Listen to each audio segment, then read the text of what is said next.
नमस्ते students, DG school में आपका स्वागत है।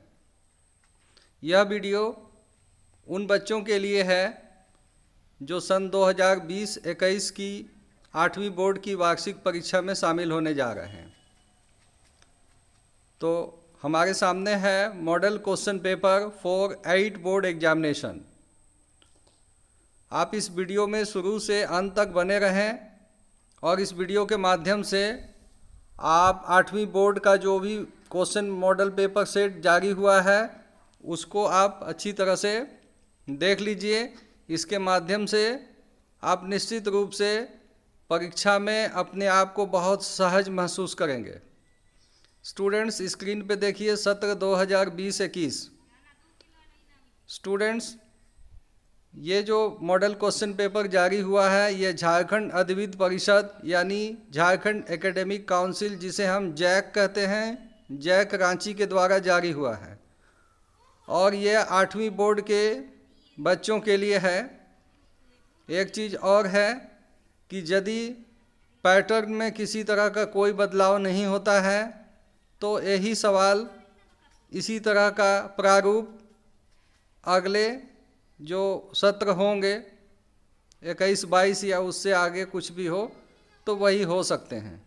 तो अभी वर्तमान में हम लोग रहते हुए देखते हैं कि सत्र 2020-21 के बच्चों को मैं इस वीडियो के माध्यम से क्या सहयोग प्रदान कर पा रहा हूँ। तो छात्रों, एक बात याद रखिएगा कि आपकी जो परीक्षा है वो कुल 100 प्रश्नों की होगी।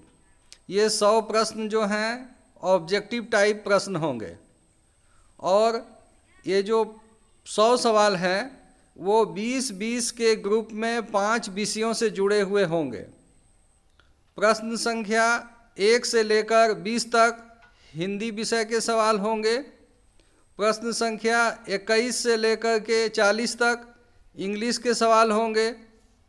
41 से 60 तक मैथ का सवाल होगा और 61 से 80 तक विज्ञान होगा और 81 से लेके 100 तक, 81 से लेकर 100 तक सामाजिक विज्ञान यानी कि उसमें इतिहास, भूगोल और नागरिक तीनों विषय के सवाल होंगे। तो हम लोग क्रमशः इसको देखेंगे कि झारखंड अद्वित परिषद ने आपके लिए किस प्रकार से प्रश्न पत्र का सेट तैयार करके आपके लिए उपलब्ध कराया है। तो आप इस वीडियो पे लगातार बने रहें और ध्यान से इस वीडियो को देखेंगे। स्टूडेंट्स, एक जो प्रश्न है उस प्रश्न की अधिमानता जो है 2.5 अंकों की है। तो एक सवाल सही कीजिएगा तो 2.5 अंक मिलेंगे। तो इस तरह से यदि 100 में 100 सवाल सही करेंगे तो आपको 250 जो कि पूर्णांक होगा आपका। और एक दो बातें साथ ही साथ बता दूं आपको कि OMR सीट में आपकी परीक्षा होगी तो प्रश्न पत्र आपको मिलेगा, साथ में OMR सीट मिलेगा। OMR सीट पर भी आप थोड़ा प्रैक्टिस कर लीजिए, देख लीजिए किस प्रकार से OMR सीट जो है प्रयोग में लाए जाते हैं। उसमें गोला लगाना पड़ता है। तो जो 100 सवाल होंगे उन 100 सवालों के लिए बॉक्स बना हुआ रहेगा और उसमें आपको गोला लगाना होगा। बॉक्स या ओवल ही बना रहेगा, ठीक है। तो आगे हम लोग बढ़ते हैं और देखते हैं कि ये 100 सवाल किस प्रकार से झारखंड अद्वित परिषद ने आपके लिए उपलब्ध कराया है। तो स्टूडेंट्स, चलिए अब देखिए 2021 कक्षा 8 मॉडल प्रश्न पत्र। हम लोग सबसे पहले हिंदी विषय का देखेंगे क्योंकि जो बोर्ड की परीक्षा होगी उसमें पहला विषय जो है वो हिंदी होगा। प्रश्नों की संख्या इसमें 20 होगी। तो स्क्रीन पे फोकस कीजिए। विषय हिंदी, सेट 1, पूर्णांक 50। प्रत्येक प्रश्न की अधिमानता 2.5 अंकों की है। आइए अब देखिए पहला सवाल। पहला सवाल स्टूडेंट्स, एक पैराग्राफ है, उस पैराग्राफ को हमें पढ़ना है और पढ़ने के बाद अगले 3 सवालों के जवाब हमें देने हैं। तो प्रश्न क्या लिखा हुआ है, निम्नलिखित गद्यांश मन गद्यांश का मतलब होता है गद्य का अंश। निम्नलिखित गद्यांश को ध्यानपूर्वक पढ़कर प्रश्न संख्या 1, 2 एवं 3 के उत्तर सही विकल्प चुनकर दीजिए। अब मैं पढ़ता हूँ, आपको ध्यान से सुनना है, साथ में आप भी मन ही मन पढ़िए। वर्ष 1966 की सुबह जब छेनी हथौड़ा लेकर दशरथ माझी अपने गांव के पास स्थित पहाड़ के पास पहुँचे तो बहुत कम लोगों को इस बात का पता था कि इस व्यक्ति ने अपने दिल में क्या ठान लिया है। मजदूरी और कभी कभार इधर उधर काम करने वाले दशरथ माझी ने जब पहाड़ पर छेनी हथौड़ा चलाना शुरू किया तो आने जाने वाले राहगीरों के लिए ही नहीं गांव के लोगों के लिए भी वरन हंसी के एक पात्र बन गए थे। जीवन संगिनी फागुनी देवी का समय पर इलाज न करा पाने से उसे खो चुके दशरथ माझी को इससे कोई फर्क नहीं पड़ा। धुन के पक्के दशरथ की अथक मेहनत 22 साल बाद रंग लाई जब उस पहाड़ से एक रास्ता दूसरे गांव तक निकल आया। आप यहाँ देखिए, भारत सरकार के द्वारा सन 2016 में एक डाक टिकट जारी हुआ है। इसमें कौन महापुरुष हैं? जी हाँ, मैं इन्हें महापुरुष इसलिए कह रहा हूँ कि सिर्फ पढ़े लिखे लोग ही महापुरुष नहीं हो सकते। कुछ ऐसे लोग भी महापुरुष हो सकते हैं जिसके दिल में जज्बा हो, जिसके दिल में कुछ करने की इच्छा शक्ति हो। देखिए यहाँ पे लिखा हुआ, पीछे में एक पहाड़ है और सामने एक वयोवृद्ध पुरुष हैं, उसके नीचे लिखा हुआ है दशरथ माझी। और ये डाक टिकट 2016 में जारी हुआ है। डाक टिकट कोई ऐसे सामान्य व्यक्ति के लिए तो जारी नहीं हो सकता है। जानने का प्रयास कीजिए कौन है। देखिए आगे, द माउंटेन मैन दशरथ माझी, देख रहे हैं स्टूडेंट्स? आगे देखिए, अब इसमें सवाल है कि प्रस्तुत गद्यांश के नायक कौन हैं। छात्रों मैं बता दूं कि बिहार के गया जिले में दशरथ माझी नाम के एक व्यक्ति थे। इनकी पत्नी की मृत्यु हो जाती है और मृत्यु भी इस कारण से हो जाती है कि ये अपनी पत्नी को अपने गांव से दूर जो दूसरे स्थान पे जहां ले जाना था इलाज के लिए नहीं ले जा पाए थे। इसके पीछे कारण ये था कि उस क्षेत्र में एक बहुत ऊंचा पहाड़ था, तो उस पहाड़ को ये अकेला व्यक्ति देखिए काट कर रास्ता बनाते हैं। और ये कोई छोटा मोटा काम नहीं है। इतना बड़ा काम मशीनों की सहायता से भी संभव नहीं है संभव, लेकिन काफ़ी समय लगेगा।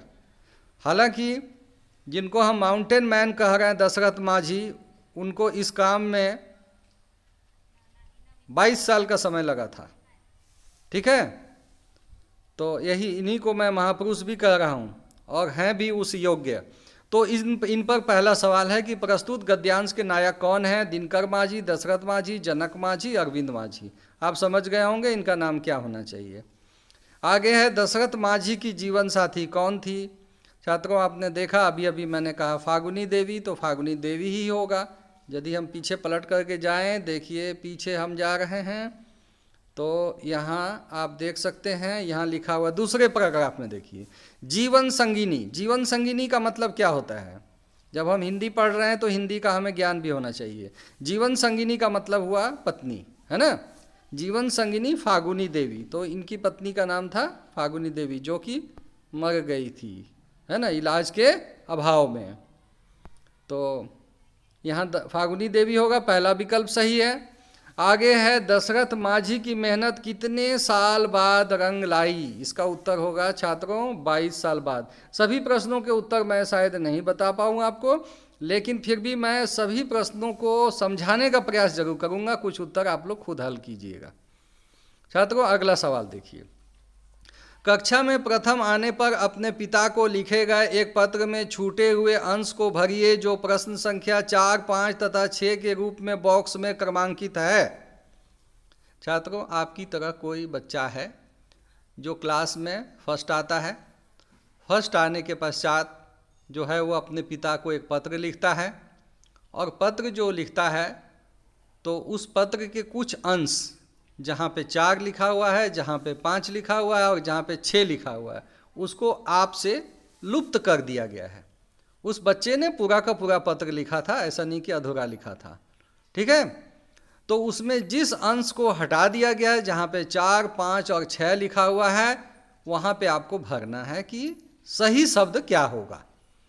तो देखिए, पूज्य पिताजी, उसके बाद लिखा हुआ है 4, तो 4 में अब ऑप्शन क्या है? ऑप्शन है सादर प्रणाम, नमस्ते, नमस्कार, स्नेह आशीष। पिता को हम क्या कहेंगे? सादर प्रणाम ना, तो सादर प्रणाम होगा। आगे है, मैं यहाँ सकुशल हूँ, आशा है कि आप सभी कुशल होंगे। आज हमारे विद्यालय का वार्षिक परीक्षा परिणाम घोषित हुआ, आपको यह जानकर हार्दिक, उसके बाद खाली स्थान है, वहाँ 5 लिखा हुआ है। तो वहाँ पे अप्रसन्नता की, प्रसन्नता की, कुशलता की, निराशा। छात्रों, यहाँ होना चाहिए प्रसन्नता। कोई भी पिता प्रसन्न होंगे ना, जो जिसका पुत्र जो है अच्छा रिजल्ट करेगा। तो चलिए, आपको यह जानकर हार्दिक प्रसन्नता होगी कि मैंने अपनी कक्षा में प्रथम स्थान प्राप्त किया है। यह आपके आशीर्वाद एवं कुशल मार्गदर्शन के कारण ही संभव हो पाया है। माता जी को प्रणाम तथा छोटे भाई को प्यार भरा। प्यार भरा के बाद फिर खाली जगह है, तो प्यार भरा क्या? प्रणाम की, मार्गदर्शन की, हार्दिक की, आशीर्वाद। मुझे लगता है यहाँ आशीर्वाद सही शब्द है ना? तो आप लोग भी सोच समझ के भरिएगा। माता जी को प्रणाम तथा छोटे भाई को प्यार भरा आशीर्वाद। आपका आज्ञाकारी पुत्र, यहाँ नाम दिया हुआ है क ख ग, यहाँ आपका भी नाम होगा और हर उस बच्चे का नाम होगा जो यहाँ इस वीडियो को देख रहे हैं। दिनांक 17/2/2021, ये 17/2/2021 मैंने अपने से लिख दिया है, ठीक है, वहाँ लिखा हुआ नहीं था। तो 4, 5, 6 नंबर हल हो गए। आगे बढ़ते हैं छात्रों। अधोलिखित गद्यांश को पढ़कर प्रश्न संख्या 7 एवं 8 के उत्तर सही विकल्प चुन कर दीजिए। हम लोगों को यहाँ पे प्रश्न संख्या 7 और 8 का हल करना है, लेकिन उसके पहले हम लोगों को ये वाक्यांश पढ़ना है। मनुष्य एक सामाजिक प्राणी है, इसलिए वह एकता की कल्पना करता है। एकता मनुष्य जीवन के लिए अनिवार्य है। परिवार को सुखी बनाने के लिए लोगों में एकता चाहिए। समाज को खुशहाल करने के लिए सभी जातियों, संप्रदायों एवं वर्गों में एकता चाहिए और देश को आज़ाद बनाए रखने के लिए देशवासियों में एकता चाहिए। इस प्रकार परिवार, समाज और देश को हर तरह से सुखी और भरा पूरा बनाए रखने के लिए सभी लोगों में एकता आवश्यक है। एकता न होने पर जीवन के सभी अंग टूटकर बिखर जाते हैं। छात्रों, जितनी शीघ्रता से मैंने पढ़ा, हो सकता है आप में से कुछ छात्र इसको धीरे धीरे पढ़ेंगे और समझेंगे, लेकिन फिर भी समझ जाएंगे, कोई कठिन चीज़ नहीं है। इसमें 7 नंबर सवाल है, मनुष्य कैसा प्राणी है? सामाजिक, असामाजिक, डरपोक, हंसमुख। आप समझ गए होंगे, इसका उत्तर होगा सामाजिक। 8वां है, इस गद्यांश का क्या शीर्षक होना चाहिए? छात्रों, आपने देखा यहाँ एकता के महत्व के बारे में चर्चा है। तो वैसे तो लगभग 3 इसमें जो विकल्प है वो सही लग रहा है। एकता का महत्व भी सही लग रहा है, विभिन्नता में एकता भी सही लगता है, और 2 विकल्प सही लग रहा है। विविधता भी कुछ हद तक सही है, लेकिन एकता का महत्व ही सही है, ठीक है। चलिए आगे बढ़ते हैं। पुष्प की अभिलाषा शीर्षक कविता के कवि हैं। देखिए छात्रों, आपके हिंदी पाठ्य पुस्तक में पुष्प की अभिलाषा जो एक कविता है, जिसके जो आपके पाठ्य पुस्तक की जो है पहली कविता ही है ना। उसमें क्या लिखा हुआ है, ध्यान से देखिए। चाह नहीं मैं सुरबाला के गहनों में गूथा जाऊं, है ना। तो इसी के संदर्भ में चर्चा हो रही है। सवाल है कि पुष्प की अभिलाषा शीर्षक कविता के कवि कौन हैं? माखनलाल चतुर्वेदी की, जयशंकर प्रसाद की, सुमित्रा नंदन पंत की, निर्मला पुतुल। आप लोग देखिए, आप खुद से देख लीजिए क्या होगा उत्तर, है ना। चलिए अगला सवाल। छोटा जादूगर के चरित्र की मुख्य विशेषता थी? वह देशभक्त था, वह मातृभक्त था, वह स्वाभिमानी था, उपरोक्त सभी था। छात्रों देखिए, आपका जो चैप्टर नंबर 2 है छोटा जादूगर, इसके लेखक हैं जयशंकर प्रसाद जी।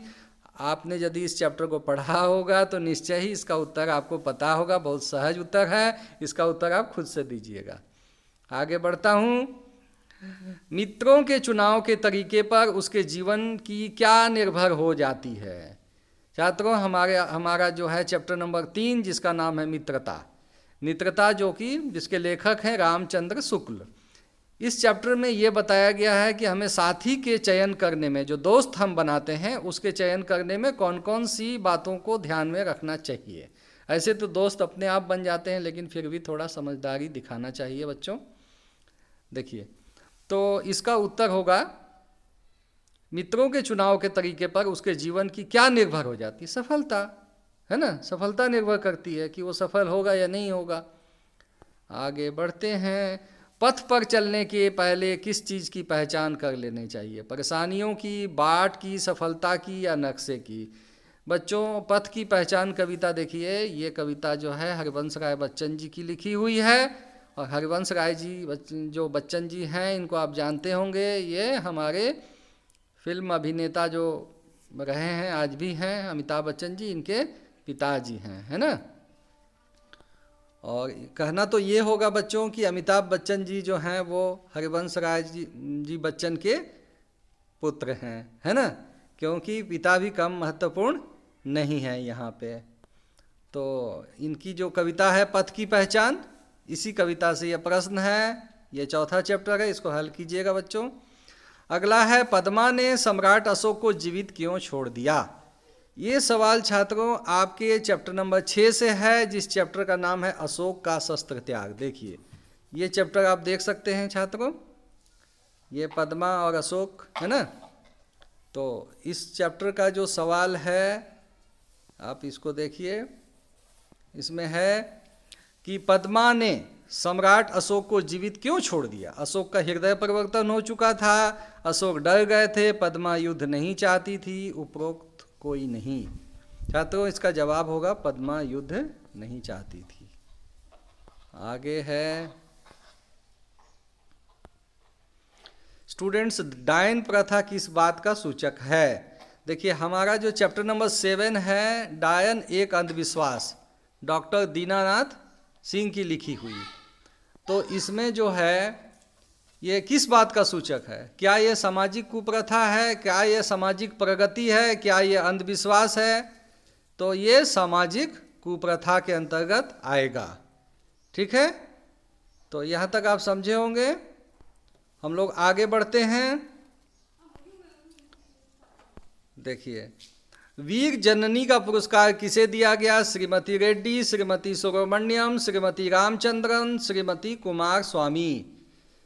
छात्रों, चैप्टर नंबर 16 जो है अपराजिता, है ना, इसके जो राइटर हैं शिवानी, तो इनके द्वारा ये लिखी हुई है अपराजिता। इसका प्रश्न नंबर 3 है, वीर जननी का पुरस्कार किसे मिला? उसे यह पुरस्कार क्यों दिया गया? इसका उत्तर आपको ढूंढना है। कुछ प्रश्न आप हल कीजिए, कुछ के जवाब मैं बताता हूँ। आगे बढ़ते हैं हम लोग। उचित मुहावरा भरें। मिठाइयाँ देखकर राजेश के भर आया। अब मिठाई देख के क्या भर आता है? गले का हार कि काफूर कि मुंह में पानी की आंख का तारा। छात्रों, मुंह में पानी ही भरता है, इसलिए मिठाइयाँ देखकर राजेश के मुंह में पानी भर आया। अगला सवाल है, घर का उचित पर्यायवाची होगा। घर, घर माने हाउस जिसको हम लोग बोलते हैं, तो इसका सदन होगा, नभ नहीं होगा, क्योंकि नभ का होता है आकाश, कमल नहीं होगा। अनल तो आग को कहते हैं। आगे है, इत्यादि का संधि विच्छेद क्या होगा? इत्यादि जो शब्द है, जो हम लोग इत्यादि बोलते हैं ना, तो इत्यादि का संधि विच्छेद क्या होगा? इति जोड़ आदि, इत जोड़ आदि, इति त में दीर्घई जोड़ यादि, इति त में दीर्घई जोड़ आदि, आ द में दीर्घई दी। स्टूडेंट्स, इसका पहला जो जवाब है वो सही है। आगे है, शुद्ध शब्द कौन है? धर्म, धर्म, धम्र, ध्रम। छात्रों, ये दूसरा जो जवाब है वो सही है। इसके बाद है, तुम विद्यालय जाते हो। इस वाक्य में तुम क्या है? सर्वनाम है कि संज्ञा है कि क्रिया है कि विशेषण है? छात्रों, इसका जवाब होगा सर्वनाम, क्योंकि तुम शब्द का प्रयोग यहाँ पे संज्ञा के बदले में किया गया है। तो संज्ञा के बदले में जिस शब्द का प्रयोग होता है उसको हम लोग सर्वनाम कहते हैं। तो इस प्रकार से 20 सवाल पूरे हो गए। अब अंग्रेजी के सवाल। चलिए, class 8 English set 1 full marks 50। Each question carry 2.5 marks. इसमें भी वही बात है, सवालों की संख्या 20 होगी, प्रत्येक सवाल में 2.5 मार्क्स आपको मिलेंगे और इस तरह से आपको 50 नंबर मिलेंगे। तो चलिए पढ़ते हैं। Read the passage carefully and choose the correct option. यहाँ पे हम लोगों को पैसेज को ध्यान से पढ़ना है और इसके बाद जो सही विकल्प है उसको हमें बताना है कि क्या होगा। On the first day of school each student has to stand up and tell the class 3 things. जो विद्यालय की जो पहली कक्षा का जो दिन होता है तो उस दिन बच्चों को खड़े होकर यह बताना होता है कि क्या बताना होता है, हिज और her name, the name of the village and what their father did. तो इसमें बताना है कि आपका नाम क्या है, आपके गांव का नाम क्या है, आपके पिता का नाम क्या है। My name is Ramu, my village is Melur, my father is a bus conductor, said the first child. तो पहले बच्चे ने कहा कि मेरा नाम रामू है, मैं मेलूर गांव में रहता हूँ और मेरे पिताजी बस कंडक्टर हैं। Then when it was Kali's turn, तो जब काली की बारी आती है, काली नाम का कोई बच्चा है तो जब उसकी बारी आती है, he was so proud that he felt like a balloon. तो वो मतलब वो इतना गर्वान्वित हो जाता है कि उसको लगता है कि वो बैलून हो गया है। तो स्टूडेंट्स यहाँ देखिए क्वेश्चन नंबर 21 जो कि अंग्रेजी का पहला सवाल है, how many things the students had tell on the first day of school. 1 2 3 4। बच्चों को विद्यालय के पहले दिन मतलब ओपनिंग वाले जो पहले दिन हैं उसमें कितने सवालों के जवाब देने हैं। 1 सवाल, 2 सवाल, 3 सवाल कि 4 सवाल। तो इसका जो होगा 3 सवाल। अब आगे बढ़ते हैं। Who belong to Melur village. Melur गांव का रहने वाला कौन था? उसका नाम रामू था कि काली था कि सेल्वी था कि मेलूर ही था? उसका नाम काली था। आगे बढ़ते हैं। Who felt like a balloon. किसको लगा कि वो बैलून के समान हो गया है? काली को कि सेल्वी को कि ऑर्थर को कि रामू को? तो यहां होगा काली। अगला सवाल, read the passage and choose the correct option. दूसरा जो है इसमें हम लोगों को एक पैसेज पढ़ना है, पैसेज पढ़ने के बाद हम लोगों को सही विकल्प चुनना है। चलिए ध्यान से सुनिएगा। Many years ago at the foothills of Catskill mountains there was a little village. बहुत साल पहले की बात है, कार्टस्कील पहाड़ी के तलहटी में एक छोटा सा गांव था। इन दैट विलेज, उस गांव में lived always a simple good natured fellow Rip Van Winkle. उस गांव में एक बहुत ही सीधा साधा अच्छे व्यवहार वाला व्यक्ति था जिसका नाम था Rip Van Winkle. He was a kind never ready to help anyone. वह बहुत अच्छा पड़ोसी था और जो सबकी सहायता के लिए तैयार रहता था। Everyone in the village liked him. गांव में सभी लोग उसको पसंद करते थे। The children of the village shouted with Joy when ever they saw him. उस गांव के बच्चे खुशी से चिल्लाने लगते थे जबकि वो वहाँ से उसको देखते थे। मतलब उसको देख के ही खुशी से चिल्लाने लगते थे। किसको देख के? रीप वान विंकल को। तो छात्रों देखिए यही है रीप वान विंकल। ये जो NCERT की जो किताब है जो सेंट्रल स्कूल में पढ़ाई होती है उसकी 5वीं कक्षा की इंग्लिश की किताब में रीप वान विंकल की कहानी है। इस कहानी में क्या होता है कि ये जो है नॉस्टैल्जिया इसको बोलते हैं हम लोग, ये कहानी इस तरह की कहानियों को। इसमें क्या है कि रीप वान विंकल सो जाते हैं और सो के उठते हैं 20 साल के बाद। और 20 साल के बाद जब वो उठ करके अपने गांव में आते हैं तो देखते हैं कि वहाँ पर सब कुछ बदल गया है और उनको कोई पहचानने वाला भी नहीं होता है। तो इस तरह से ये कहानी बहुत मज़ेदार है। जब मौका लगेगा तो आप लोग पढ़िएगा। अब इसमें देखिए 24 नंबर सवाल। Everyone in the village liked Rip Van Winkle because he was simple, ill-natured fellow. Poor, good-natured fellow. Simple, good-natured fellow. Bad, evil-tempered fellow.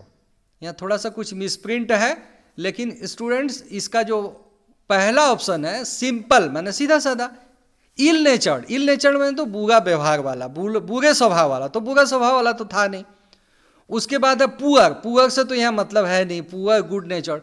Simple good natured fellow, ये थर्ड वाला ऑप्शन छात्रों सही है। अगला है where is the village situated, गांव कहाँ पर था? गांव जो है नियर टेम्पल माने कि नदी, ये मंदिर के पास, नियर स्कूल माने स्कूल के पास, फुट हिल्स ऑफ काट स्किल माउंटेन, काट स्किल माउंट। छात्रों ये जो कहानी है ये अमेरिका की कहानी है और अमेरिका के लेखक के द्वारा ही ये कहानी लिखी गई है। बहुत रोचक कहानी है, मज़ेदार है, बच्चों को अच्छी लगेगी। इसका थर्ड ऑप्शन बच्चों सही है। अगला है, देखिए तो थोड़ा उलट गया है, कोई बात नहीं, लेकिन हम लोग सीधा पढ़ेंगे। Ritu wants to write an application but has forgotten to use the correct words. माने रितु ने क्या किया है, एक एप्लीकेशन तो लिखा है लेकिन उसमें कुछ करेक्ट वर्ड्स को लिखना भूल गया है। Choose the correct option given in question to complete the leave application. पढ़ने में इसलिए दिक्कत हो रही है क्योंकि उल्टा पढ़ रहा हूँ मैं भी, आप लोग पढ़ लीजिएगा। आगे देखते हैं, इसमें सवाल देखिए क्या है, एक आवेदन की तरह है। इसमें 2 लिखा हुआ है, 2 लिखने के बाद वहाँ खाली जगह है और वहाँ लिखा हुआ है 26, मतलब वहाँ आपको कुछ भरना है। उसके बाद GMS रांची, GMS का मतलब मैं लगाता हूँ कि गवर्नमेंट मिडिल स्कूल, कोई भी गवर्नमेंट स्कूल हो सकता है, अब वो रांची का हो या कि सरायकेला का हो, पूर्वी सिंहभूम का हो, कि सिमडेगा का हो, लातेहार का हो, चतरा का हो, बोकारो का हो, धनबाद का हो। मैं सभी बच्चों को मैं संबोधित करते हुए बोल रहा हूँ। आप बच्चों जहाँ पे भी हैं, जिस जिले में भी हैं, हजारीबाग के हों, रामगढ़ के हों, खूंटी के हों, है ना, या फिर आप पलामू के हों, लातेहार के हों, जहाँ के भी हों, एक साइड छूट रहा है, आप साहेबगंज के हों, गोड्डा के हों, या फिर आप पाकुड़ के हों या दुमका के हों, कहीं के भी आप हों, आपके लिए ये सवाल है। और इसमें आपको इससे कोई मतलब नहीं है कि यहाँ रांची लिखा हुआ है, मतलब इस बात क्या है कि आप इसको देख रहे हो और समझ रहे हो, ये ज़्यादा इंपॉर्टेंट है। तो चलिए देखते हैं 2, उसके बाद वहाँ पे खाली जगह है, 26 लिखा हुआ है, मतलब 26 नंबर सवाल। आगे है GMS रांची, डेट 31/8/2020, उसके बाद सर लिख करके वहाँ 27 नंबर दिया हुआ है। उसके बाद लिखा हुआ है with due respect I would like to say that I was suffering from fever for the last 2 days, I was unable to attend school on 29th August 2020 and 30th August 2020। इसमें यही लिखा हुआ है बच्चों कि बीमारी से ग्रस्त हो जाने के कारण मैं 2 दिन स्कूल नहीं आ सकूंगा। वो दो दिन कौन से हैं? 29 अगस्त है और 30 अगस्त है। Therefore request you to kindly grant me leave for 2 days and oblique, और मुझे 2 दिन की छुट्टी देने की कृपा की जाए, जिसके लिए मैं आपका आभारी रहूँगा। और उसके बाद लिखा हुआ 28 नंबर। तो चलिए हम लोग देखते हैं 26, 27, 28 में क्या लिखा हुआ है। इस पत्र को, आवेदन को लिखने वाली बच्ची का नाम है योर्स ओबीडियंटली, उसने लिखा है Radhika Kumari, roll number 14, class 8। अब इसमें देखिए 8वें नंबर में है please choose the correct answer. The postmaster, the director, the principal, the editor. School में कौन होते हैं? आपके हेड कौन है? पोस्ट मास्टर हैं क्या, कि डायरेक्टर हैं, कि एडिटर हैं? एडिटर बोलते हैं हम लोग किसी न्यूज़पेपर जो होते हैं उसके संपादक को। प्रिंसिपल, ठीक है, स्कूल कॉलेज के हेडमास्टर को प्रिंसिपल बोला जा सकता है, बोला ही जाता है। और डायरेक्टर तो नहीं होगा, पोस्ट मास्टर भी नहीं होगा, तो इसका जवाब होगा प्रिंसिपल। अगला है रिस्पेक्टेड, की ऑनरेबल, की हेलो, की डियरेस्ट। छात्रों ये 27 नंबर फिर से हम लोग लौट के देखते हैं 27 नंबर है क्या चीज़। तो यहाँ पे लिखा हुआ है सर, तो यहाँ पे रिस्पेक्टेड सर होना चाहिए। क्या होना चाहिए? जो हम लोग लिखते हैं ना सेवा में श्रीमान प्रधानाध्यापक महोदय, वही रिस्पेक्टेड सर, तो यहाँ रिस्पेक्टेड होगा। और 28 नंबर में जो ऑप्शन है बच्चों, तो वहाँ पे है welcome, miss you, see you, thank you. तो आवेदन में हम लोग क्या लिखेंगे? थैंक यू लिखेंगे, है ना। उसके बाद आइए choose the correct answer, how many kinds of nouns are there. मतलब संज्ञा के कितने भेद होते हैं? आप लोगों ने हिंदी में पढ़ा है जातिवाचक संज्ञा, व्यक्तिवाचक संज्ञा, भाववाचक संज्ञा, समूहवाचक संज्ञा, द्रव्यवाचक संज्ञा, पढ़े ना। तो उसी तरह से कॉमन नाउन, प्रॉपर नाउन, ऐसे पढ़े हैं ना। तो आप लोगों को बताना है कि नाउन कितने तरह के होते हैं, 1 तरह का, 3 तरह का, 4 तरह का, कि 5 तरह का। आगे है choose the synonym of little. Synonym का मतलब होता है छात्रों समानार्थक शब्द। समानार्थक का मतलब होता है कि जो समान अर्थ वाले, जैसे कि हम लोग धरती, धरती को हम लोग वसुंधरा भी बोलते हैं, भू भी बोलते हैं, भूमि भी बोलते हैं ना। हिंदी में तो हम लोग बहुत सारे शब्द जानते हैं।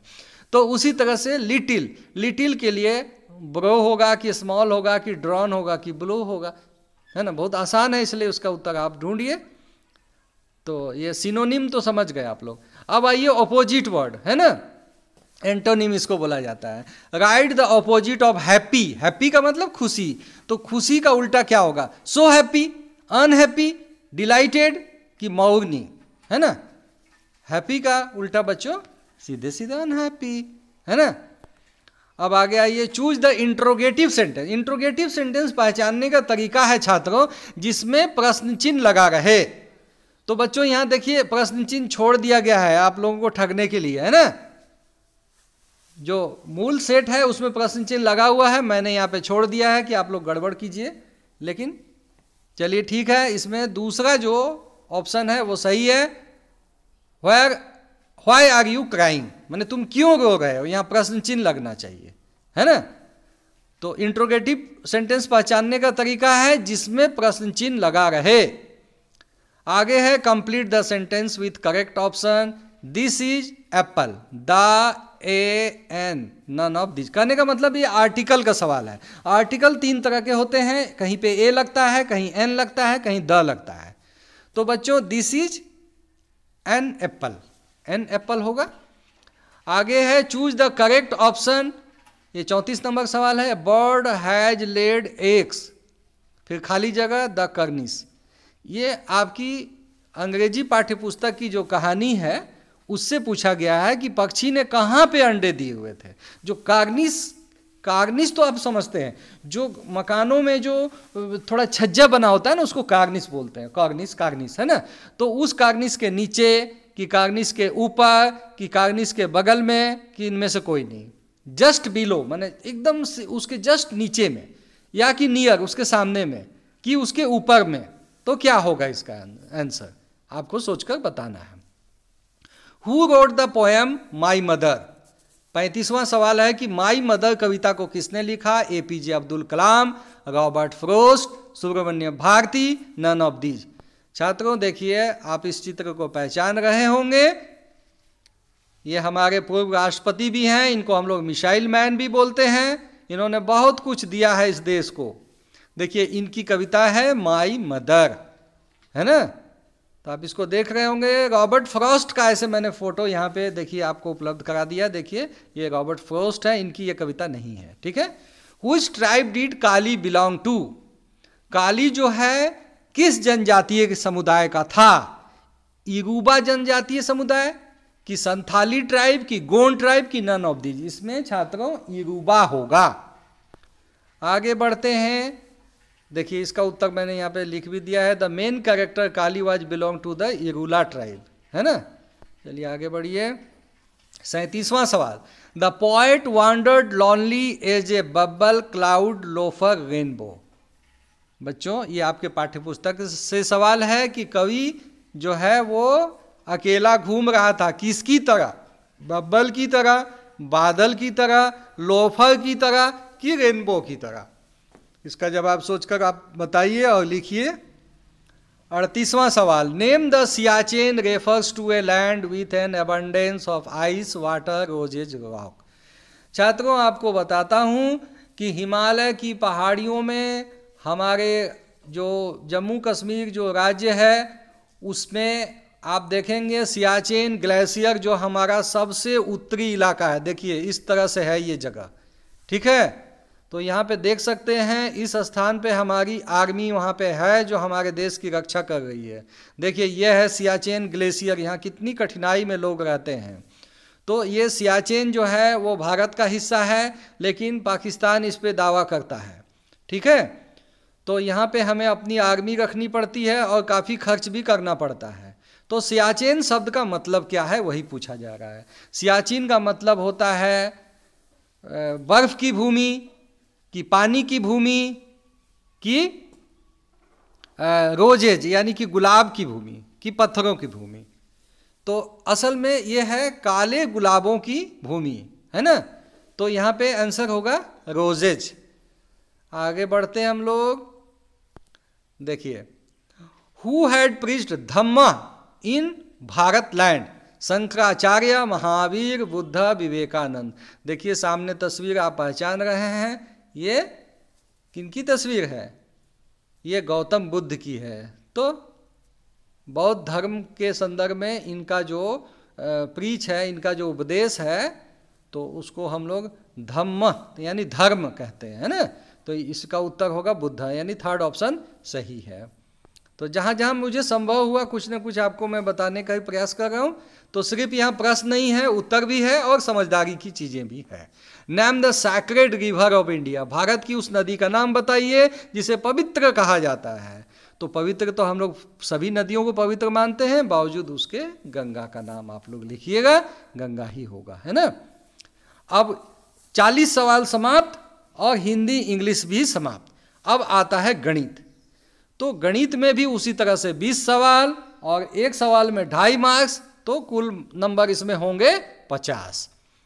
पहला सवाल है 41वां सवाल, 1/2 का समतुल्य परिमेय संख्या क्या है? इसका ऑप्शन दिया हुआ 1/3, 2/4, 3/2, 5/7। बच्चों 1/2 का मतलब क्या होता है? 1/2 का मतलब होता है एक रोटी की आधी, यानी कि आधी रोटी। अब इधर आते हैं हम लोग देखते हैं।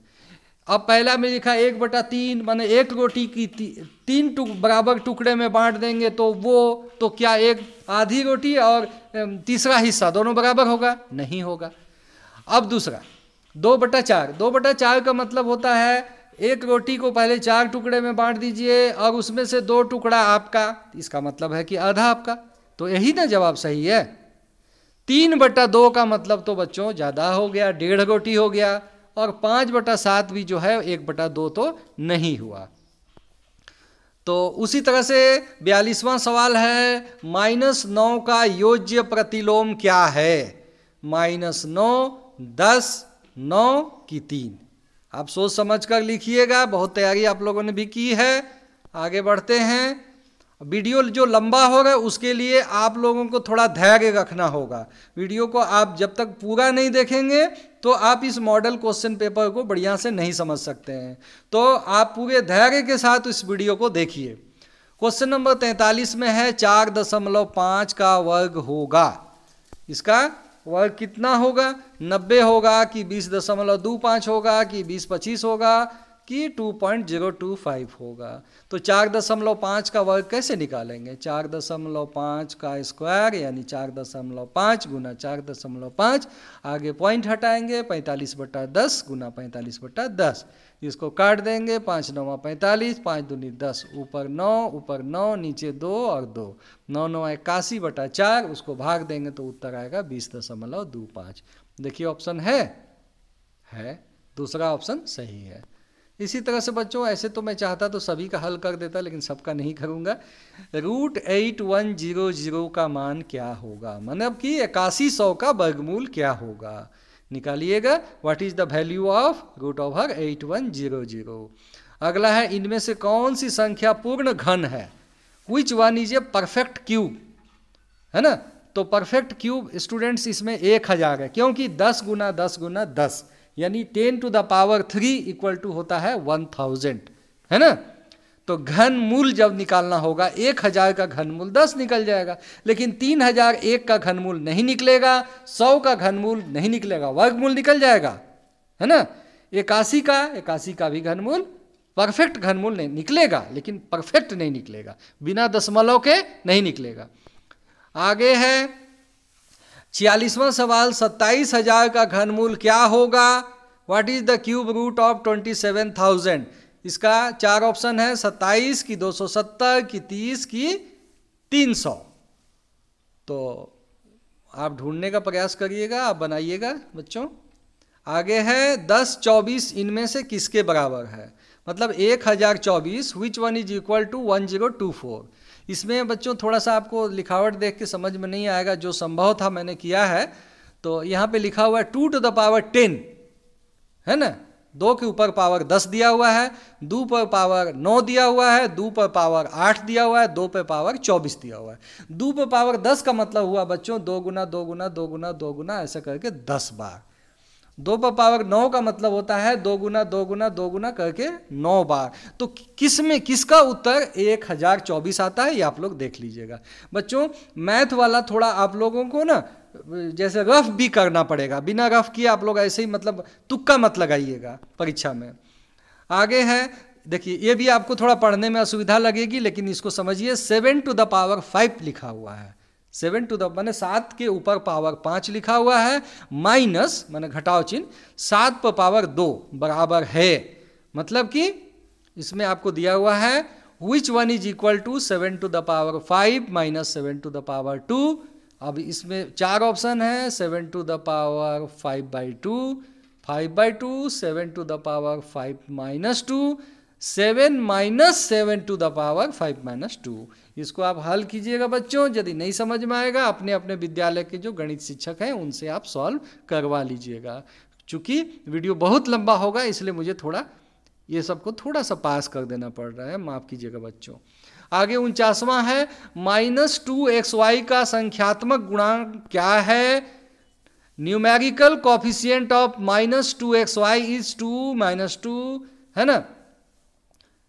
यहाँ पे xy लिखना जाना चाहिए था लेकिन गलत लिखा हुआ xu, है ना, और उसके बाद y, तो इसका ऑप्शन देख लीजिएगा। उसके बाद 50वां है, निम्नलिखित में से कौन द्विपदी बीजीय व्यंजक है?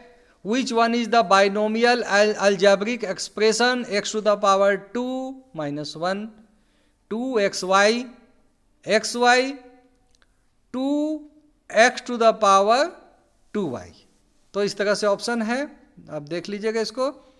आगे है 5x to the power माने 5x स्क्वायर, इसको बोलेंगे सीधे 5x स्क्वायर के समान पद है। The like term of 5x square is 7x plus y minus 7x square, 2x minus y 5x। बच्चों जहाँ नहीं समझ में आएगा थोड़ा PDF भी देखने का प्रयास कीजिएगा, PDF देख लीजिएगा। आगे है 3x प्लस 9 का गुणनखंड क्या होगा? Factorization of 3x plus 9 is, इसको फैक्टर करना है, फैक्टर करने पे इसका क्या उत्तर आने वाला है देख लीजिएगा। अगला सवाल है a plus AC plus a to the power c का सार्व गुणनखंड यानी कि कॉमन फैक्टर क्या है? तो इन चारों में जो आपको सही लगे वो आपको लिखना है। आगे है x/3 + 1 = 7/15 का हल क्या होगा? The solution of x/3 x/3 जोड़ 1 बराबर 7/15। तो इसको हल कीजिएगा। इसके बाद 55वां सवाल है, 15z - 25 भागा 5 का मान क्या होगा? 4 ऑप्शन है, देख लीजिएगा। उसके बाद 56वां सवाल है, p/7 = 24 का मान क्या होगा? The solution of p/7 = 24 is, है ना। बहुत सरल है बच्चों, ध्यान से देखिएगा तो इसका हल आप कर लेंगे। आगे है, एक स्कूटी का अंकित मूल्य 80,000 है, 20% GST के बाद स्कूटी का विक्रय मूल्य क्या होगा? बच्चों GST क्या होता है? गुड्स एंड सर्विसेज टैक्स जिसको हम लोग बोलते हैं, है ना, वस्तु और सेवा कर। तो एक स्कूटी का दाम है 80,000 और उसमें 20% और लग रहा है GST। तो GST लगने के बाद उसका मूल्य बढ़ के कितना हो जाएगा? मतलब आपको 80,000 में तो स्कूटी मिलेगी नहीं, 20,000 और लगेगा, है ना, सॉरी 20% और लगेगा। तो 20% 80,000 का सीधे सीधे 8 दूनी 16,000 रुपया और जुड़ जाएगा। 80 और 16 बच्चों 96,000 होगा। इसका मौखिक उत्तर आपको भी देना चाहिए। आगे है बच्चों 58 नंबर, 1 दर्जन अंडे का मूल्य 60 है, तो 10 दर्जन अंडों का मूल्य क्या होगा? बच्चों 1 दर्जन का 60, 10 दर्जन का 600, है ना। कितना आसान है ना। ये तो हमारा तीसरा चौथा का बच्चा भी जवाब दे देना चाहिए। The price of 1 dozen egg is ₹60, then the price of 10 dozen is 600। आगे बढ़ते हैं, दी गई आकृति में कोण x जोड़ कोण y जोड़ कोण z का योग क्या होगा। बच्चों पहले ये देख लीजिए, ये है आपका, देखिए एक चतुर्भुज बना हुआ है, चतुर्भुज के चारों कोणों का योग हम लोग जानते हैं 360 डिग्री होता है। तो 360 में एक साइड 40 डिग्री है, 40 डिग्री को हटा दीजिए, बच गया 320। तो x y z मिला के कितना होना चाहिए, देखिए इसका चौथा ऑप्शन सही होगा 320, है ना। आगे बढ़ते हैं। घन का कुल पृष्ठीय क्षेत्रफल का सूत्र है 2 pi R S 2 pi R bracket में एस टी आर, कुछ मिसिंग है, 4 पाई और 6 पाई। तो इसको आप लोग बच्चों देख लीजिएगा बुक में, और फिर उसके बाद पीडीएफ भी थोड़ा देख लीजिएगा, है ना। तो ये 60वां सवाल यानी गणित का सवाल समाप्त हुआ। अब हम लोगों को चलना है विज्ञान में। तो अब देखिए हमारे सामने है विषय विज्ञान, मॉडल प्रश्न पत्र पूर्णांक 50। धातु सामान्यतः किस रंग की होती है, लाल रंग, हरा रंग, पीला रंग की भूरा रंग, भूरा रंग होगा। धातुएं उष्मा की सुचालक होती है, कुचालक होती है, अल्पचालक होती है, इनमें से कोई नहीं। बच्चों जो बिजली के तार होते हैं, कोई भी बिजली का तार होगा वो धातु का बना होता है ना, वो पत्थर का बना हुआ नहीं हो सकता है। तो जो भी धातु है वो उष्मा की सुचालक होती है ना। और आगे बढ़ते हैं। सूक्ष्म जीव कहाँ पाए जाते हैं, वायु में, पानी में, सभी जीवित वस्तुओं में, उपर्युक्त सभी जगह। इसका उत्तर होगा बच्चों उपर्युक्त सभी जगह। आगे है कौन सा जीवाणु दूध को दही में बदल देता है, तो इसका उत्तर होगा लैक्टोबैसिलस। ट्यूबरकुलोसिस तो बच्चों एक बीमारी है जिसको टीबी बोलते हैं। प्रोटोजोआ और पैरामीशियम ये तो खुद ही जीवाणु है ना, लेकिन ये जीवाणु होने के बावजूद भी ये दूध को दही में नहीं बदलता है ना। इसका उत्तर होगा लैक्टोबैसिलस। आगे है 65 में किशोरावस्था की उम्र क्या होती है। बच्चों एक बात और बता दें, जहां आपको लगेगा कि सारे ऑप्शन गलत हैं या कि कुछ कुछ सही है, तो वहाँ आपको थोड़ा ही दिक्कत आएगी, वहाँ पे आपको संभल के थोड़ा लिखना है। तो किशोरावस्था 10 से 15 साल तो होगा नहीं, 21 साल तो वो काफ़ी मैच्योर्ड हो गया, 12 से 21 वर्ष भी होगा नहीं, 18 से 25 वर्ष ये तो समझिए बच्चा बड़ा ही हो गया, किशोरावस्था को पार कर गया। तो यहाँ 10 से 19 को मान लीजिएगा, है ना। तो वैसे 13, 14, 15, 16, 17, 18 जिसमें टीन लगा हुआ है ना वो किशोरावस्था का उम्र होता है।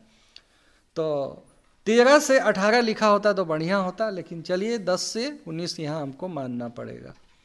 आगे बढ़ते हैं। किशोरावस्था में लड़कों के उभरे हुए स्वर यंत्र का क्या नाम है। बच्चों आप देखे होंगे कि जब लड़के धीरे धीरे बड़े होते हैं तो आवाज़ थोड़ी भारी होती है, तो उस भारी होने के पीछे कारण है लैरिंग्स, है ना, यानी थर्ड ऑप्शन आपका सही है। अगला है बल का मात्रक क्या है, आपको मालूम है न्यूटन।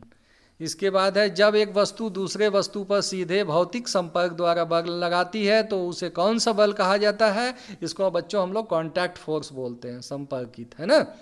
इसके बाद है दहन के लिए कौन सी गैस आवश्यक है, नाइट्रोजन की, ऑक्सीजन की, कार्बन डाइऑक्साइड की, कार्बन मोनोऑक्साइड, माने जलने के लिए, दहन के लिए, है ना। कौन सी गैस आवश्यक है आपको संभल के लिखना है, कुछ अपनी भी समझ बढ़ाइए। ऐसा नहीं कि लगे कि हम सब प्रश्नोत्तर करा रहे हैं, ऐसी बात नहीं है, हम मॉडल प्रश्नोत्तर करा रहे हैं, ठीक है, जिसमें हम आपको समझा भी रहे हैं और दिशा भी दे रहे हैं कि आपको क्या करना है, कैसे करना है। आगे बच्चों एलपीजी का पूरा नाम क्या है। जो गैस हम लोग घर में जलाते हैं, मतलब जिस पे हम खाना पकाते हैं, उसको लिक्विफाइड पेट्रोलियम गैस बोलते हैं, यानी थर्ड ऑप्शन सही है। अगला है जो जंतु अपने जैसे शिशु को जन्म देते हैं उन्हें क्या कहते हैं। जरायुज कहते हैं कि अंड प्रजक कहते हैं कि शिशु प्रजक कि अंडायुज। आगे बढ़ते हैं। हाइड्रा का अलैंगिक जनन क्या कहलाता है। बच्चों इस चित्र को देख लीजिए, इसमें देखिए हाइड्रा जो है किस तरह से, इसके नीचे वाले भाग में आप देखिए, इसमें एक छोटा सा भाग निकला, फिर वो मुकुल बन गया, फिर मुकुलन, इसको मुकुलन ही कहते हैं बच्चों। तो इसका थर्ड ऑप्शन सही है। आगे बढ़ते हैं। इसमें है वे वस्तुएं जो प्रकाश उत्सर्जित करती है क्या कहलाती है। प्रदीप्त, अप्रदीप्त, प्रकाशपुंज, इनमें से कोई नहीं। 74वां सवाल है, सूरज का श्वेत प्रकाश कितने रंगों का होता है? बच्चों ये है सूरज का प्रकाश और देख लीजिए इसमें रंगों की संख्या है 7। ठीक है, आगे बढ़ते हैं। झारखंड की एक प्रमुख आपदा इनमें से क्या है? बच्चों बाढ़ तो बहुत कम आती है झारखंड में, आती भी है तो थोड़े देर के लिए आती है, समाप्त हो जाती है। यहाँ पे पठारी नदियाँ हैं जो उसमें तेज़ बारिश के चलते बहुत तेज़ पानी तो आता है, लेकिन वो पानी तुरंत आगे बढ़ जाता है, इससे ज़्यादा क्षति नहीं होती है। भूकंप जोन में हम लोग हैं नहीं, झारखंड भूकंप जोन में है नहीं, यहाँ कोई बड़ा भूकंप आता नहीं है। ज्वालामुखी भी नहीं। हाँ, तड़ित की समस्या यहाँ चूँकि बारिश बहुत ज़्यादा होती है इसलिए यहाँ पे जो है तड़ित की समस्या तो है, जिसको हम लोग बोलते हैं आकाशीय बिजली। इसके बाद है पृथ्वी के भूपटल का कंपन क्या कहलाता है? इसको बच्चों हम लोग कहते हैं भूकंप। ज्वालामुखी तो नहीं, तड़ित भी नहीं, दैविक प्रकोप भी नहीं। अगला 77वां सवाल है, वायुमंडल में किस गैस की मात्रा सबसे अधिक होती है? बच्चों इसका उत्तर होगा नाइट्रोजन। आगे है, देखिए इसको आप लोग ऐसे भी समझ सकते हैं, नाइट्रोजन है 78.08%, ऑक्सीजन है 20.95%। उसी तरह से और भी गैसें हैं, देखिए आर्गन, जेनन, नियन, हाइड्रोजन, हीलियन, क्रिप्टन, कार्बन डाइऑक्साइड, बहुत सारी गैसें हैं ना। आगे बढ़ते हैं हम लोग। हमें स्वच्छ श्वसन के लिए किस गैस की आवश्यकता होती है? कार्बन डाइऑक्साइड की, ऑक्सीजन की, कार्बन मोनोऑक्साइड की, आर्गन? आप बच्चों दूसरी तीसरी कक्षा से पढ़ते आ रहे हैं, इसका जवाब होगा ऑक्सीजन। आगे है रबी फसल। रबी फसल किसे कहते हैं बच्चों? रबी फसल का मतलब होता है कि वह फसल जिसको हम लोग बरसात के दिनों में, बरसात की शुरुआत में हम लोग लगाते हैं और बरसात के बाद जो मतलब ठंड के मौसम में जिसको हम लोग काटते हैं।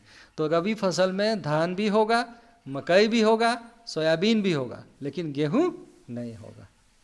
Oh sorry sorry sorry sorry, गलती हो गई यहाँ पे। उसको हम लोग बोलते हैं खरीफ फसल बोलते हैं। जो मैंने अभी कहा उस सभी को आप लोग कहिएगा खरीफ फसल, है ना। रबी फसल वो हुआ जिसको कि हम लोग लगाते हैं कब? ठंड की शुरुआत में, है ना। ठंड की, जैसे अभी ठंड का मौसम है, अभी देखिए जो गेहूं वगैरह लगेगा वो सबको कहेंगे हम लोग रबी, है ना।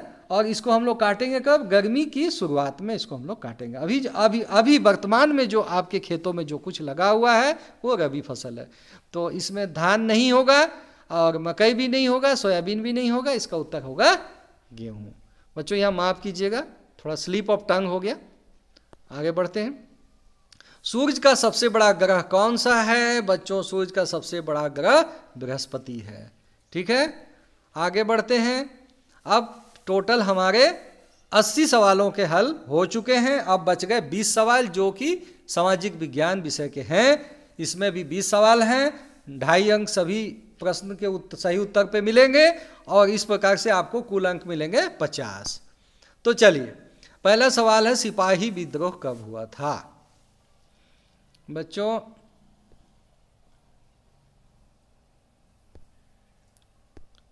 अब हम लोग सिपाही विद्रोह पे आ जाते हैं। सिपाही विद्रोह कब हुआ था?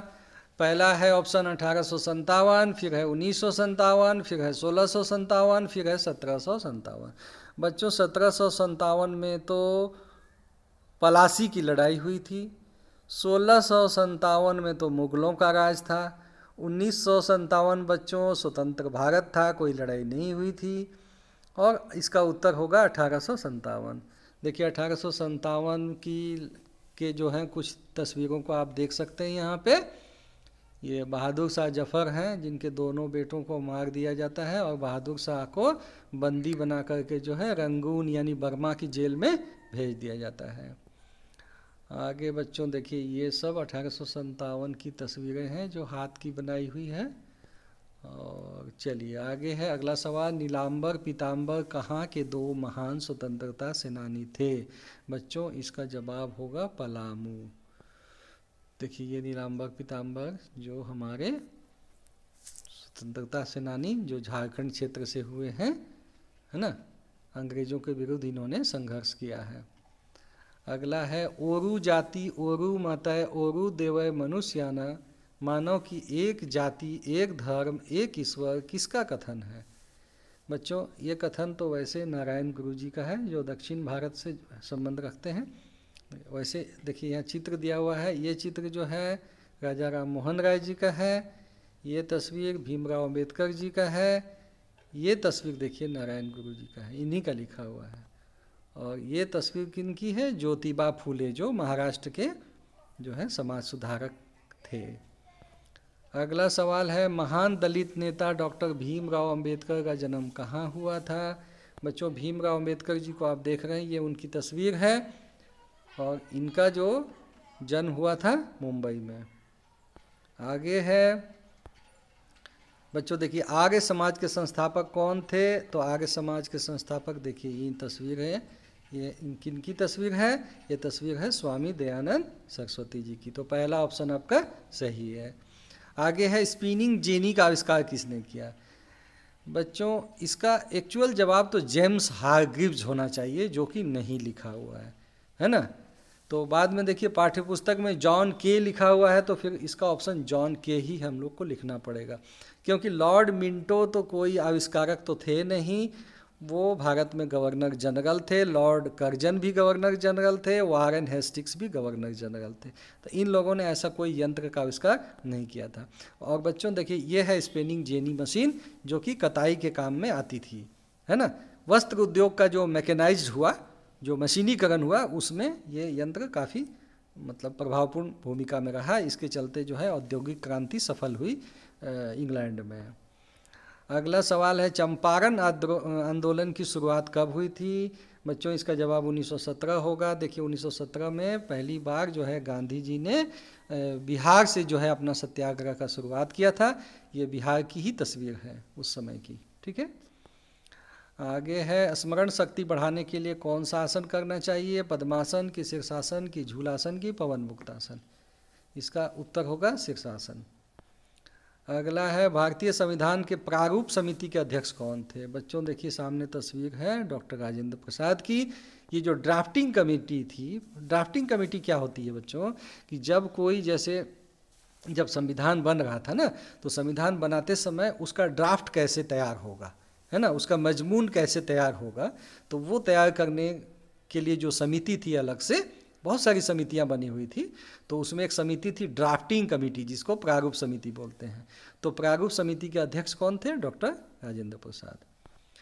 आगे है बच्चों, भारत की कुल भूमि का लगभग कितना प्रतिशत भाग कृषि योग्य है? कहने का मतलब कि भारत की जो कुल जमीन है उसमें कितना भाग जो है खेती के लायक है।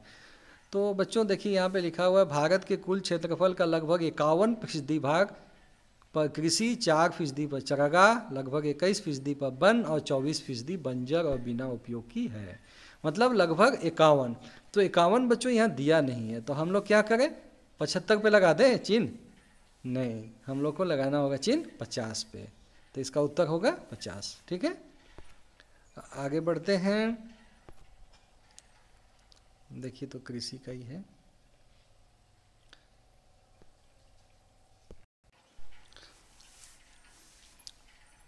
हमारे सामने 91 नंबर सवाल 91, चावल का सबसे बड़ा उत्पादक देश कौन है? चीन, पाकिस्तान, नेपाल, भूटान? नेपाल भूटान तो होगा नहीं,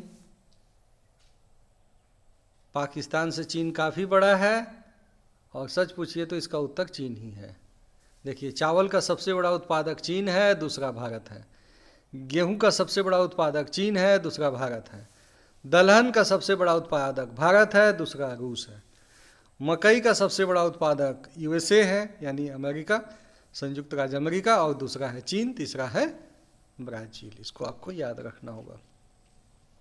अगला है, काला सोना किसे कहा जाता है? तो बहुत सारे बच्चे सोचते होंगे शायद कोयला को, लेकिन कोयला नहीं होगा बच्चों। देखिए पेट्रोलियम को काला सोना इसलिए कहा जाता है कि बहुत मूल्यवान होते हैं, है ना। तो एक्चुअली पेट्रोलियम को काला सोना कहा जाता है। तो पेट्रोलियम और इससे बने उत्पाद ही होगा, 3 नंबर इसका उत्तर होगा, ठीक है। इससे आगे बढ़ते हैं, संविधान के अनुसार कितने बरस से कम उम्र के बच्चों से बाल मजदूरी कराना दंडनीय है? बच्चों इसका जवाब होगा 14 बरस। देखिए ये छोटा बच्चा कितनी कठिन मेहनत कर रहा है, कराया जा रहा है, ऐसा नहीं होना चाहिए, है ना। इस बच्चे का बचपन छीना जा रहा है, गलत चीज़ है। ये इसमें जो इस तरह से जो काम करवाते हैं उनको सज़ा भी मिलेगी। देखिए बच्चों, यहाँ छोटे छोटे बच्चों को ये सिगरेट फैक्ट्री में लगा दिया गया है काम करने के लिए। देखिए यहाँ पे ये बच्चा क्या कर रहा है, ये ठेला की, इसको स्कूल जाना चाहिए, है ना। शिक्षा का अधिकार जब लागू है तो इस तरह का काम कैसे किया जा सकता है, गलत है। अगला सवाल है, बाल विवाह क्या है? सामाजिक वरदान है, सामाजिक अभिशाप है, ईश्वर की इच्छा है कि मानव तस्करी है? बच्चों ये सामाजिक अभिशाप है। देखिए यहाँ पे एक व्यंग्यात्मक दृश्य है, एक बच्चा है, ये खिलौना गाड़ी है 3 पहिया, और उसके पीछे एक बालिका है, मुंह में दूध ली हुई है। देखिए शादी हो गई है, लोग जश्न मना रहे हैं, है ना। तो ये एक सांकेतिक रूप में दिखाया गया है आपकी समझ को विकसित करने के लिए। देखिए ये बालिका कितनी दुखी है, ये वरमाला को जंजीर माला समझती है, यानी सही समझती है। कम उम्र में विवाह का होना एक अभिशाप ही है।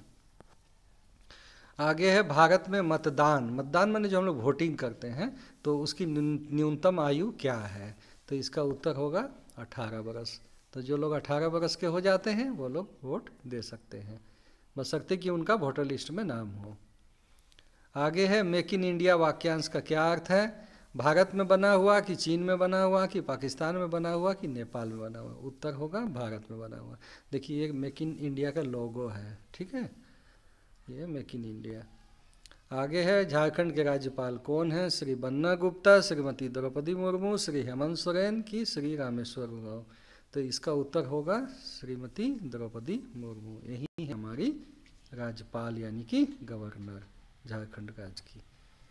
और आगे है, कोरोना वायरस के पहले मामले की पहचान कहाँ हुई थी? बच्चों पहला मामला जो है वुहान शहर में डिटेक्ट हुआ था। देखिए यही है वुहान शहर। तो ये तो काफ़ी आलीशान शहर लगता है, लेकिन इसी शहर ने दुनिया को इतना कष्ट दिए हैं। आज जो है विद्यालय भी बंद है और तरह तरह की समस्याओं से पूरे विश्व को पीड़ित होना पड़ रहा है। तो यहीं से शुरू हुई थी। तो इसका थर्ड ऑप्शन सही है बच्चों, ठीक है। अगला सवाल है, विश्व जनसंख्या दिवस कब मनाया जाता है? बच्चों देखिए 11 जुलाई वर्ल्ड पॉपुलेशन डे। इसका उत्तर क्या होगा? 11 जुलाई होगा। 11 सितंबर, 21 नवंबर, 1 दिसंबर नहीं होगा। और अब अंतिम सवाल है, मानव कैसा प्राणी है? मानव सामाजिक प्राणी है। तो 100 सवाल पूरे हो गए। वीडियो थोड़ी लंबी है, लेकिन उस लंबे वीडियो से आप लोगों को परेशान नहीं होना है। सभी प्रश्नों को बच्चों आप लोग देखिए और निश्चित रूप से आप अपनी परीक्षा में आप सफलता भी पाएंगे। और जहाँ तक संभव हुआ मैंने उत्तर बताने का प्रयास किया है, समझाने का प्रयास किया है, चित्रों के माध्यम से, नक्शे के माध्यम से। गणित में मैं थोड़ा सा आपको सहयोग नहीं किया हूँ, है ना, क्योंकि तब वीडियो फिर बहुत लंबा बन जाता। तो उसमें बहुत छोटे छोटे सहज सरल सवाल हैं, तो उसको आप लोग हल करिएगा, है ना। आगे देखिए, आगे यदि झारखंड अधिविद्य परिषद द्वारा सेट 2, 3 या 4 जारी किया जाता है तो भी आपको वो प्राप्त करने की कोशिश करना है। आपके विद्यालय के जो प्रधानाचार्य हैं उनसे आप लोग कहिएगा कि सर सेट 2 जारी हुआ कि नहीं सर, जैक बोर्ड द्वारा सेट 2 जारी हुआ होगा तो सर दिया जाए, ऐसे बोलिएगा, है ना। तो उसका PDF निकलवा लीजिएगा। उसके बाद कुछ ज़रूरी बातें बच्चों से। क्या क्या बातें? पुनः एक बार याद रखें कि आपकी बोर्ड परीक्षा में कुल 100 सवाल पूछे जाएंगे। प्रश्न संख्या 1 से लेकर 20 तक हिंदी, 21 से लेकर 40 तक इंग्लिश, 41 से लेकर 60 तक गणित, 61 से लेकर 80 तक विज्ञान, 81 से लेकर 100 तक सामाजिक विज्ञान के प्रश्न होंगे। संस्कृत से कोई प्रश्न नहीं पूछे जाएंगे। तो क्या संस्कृत पढ़ना छोड़ दीजिएगा आप लोग? नो बच्चों, ऐसा गलती आप लोग बिल्कुल नहीं कीजिएगा। संस्कृत भी पढ़िएगा। किसी प्रश्न, लेकिन उससे बोर्ड में नहीं सवाल पूछे जाएंगे। किसी प्रश्न के यदि चारों उत्तर आपको गलत लगे तो जो उत्तर आपको कुछ हद तक सही लगे उस पर आप टिक लगा दीजिएगा, ठीक है। गणित के प्रश्नों में तुक्का मत लगाइएगा, उसको थोड़ा रफ कागज में सॉल्व कर लीजिएगा, हल कर लीजिएगा, ठीक है। परीक्षा में बच्चों दूसरों से देखकर लिखना या किसी से भी सहयोग लेना परीक्षा की पवित्रता को भंग करता है। बच्चे इससे बचने का प्रयास करेंगे। बच्चों देखिए, अब अंत में देखिए यहाँ PDF दिया हुआ है, तो ये PDF देखिए हिंदी से शुरुआत है, इसको भी आप ध्यान से देखिएगा। वैसे PDF आप लोग अपने अपने विद्यालय में प्रधानाचार्य से कहकर, जो आपके हेडमास्टर सर हैं उनसे बात करिएगा और PDF आप लोग ले लीजिएगा। वैसे इस वीडियो में मैंने कोशिश किया सब कुछ समझाने का, सिलसिलेवार समझाने का, विधिवत समझाने का, हल आपको उपलब्ध कराने का, और जहाँ तक हो सका मैंने आपको सब कुछ उपलब्ध कराने का प्रयास किया। तो इससे आगे मैं बस यही कहूँगा कि सन 2021 की 8वीं बोर्ड की परीक्षा में शामिल होने वाले प्रत्येक बच्चे, चाहे वो झारखंड राज्य के किसी भी ज़िले में रह रहे हों, किसी भी विद्यालय से संबंधित हो, उनको क्या करना है, अध्ययन अच्छी से अच्छी तरह से आपको अध्ययन करना है बच्चों। और आप लोग पूरी निष्ठा के साथ तैयारी कीजिए, निश्चय ही आपको सफलता मिलेगी। तो इसके साथ ही मैं ये वीडियो समाप्त करता हूँ। लंबा वीडियो देखकर आपको किसी भी तरह से हेसिटेट नहीं होना है और इस वीडियो को शुरू से अंत तक आपको देख लेना है। ठीक है बच्चों, जय हिंद बच्चों, जोहार बच्चों।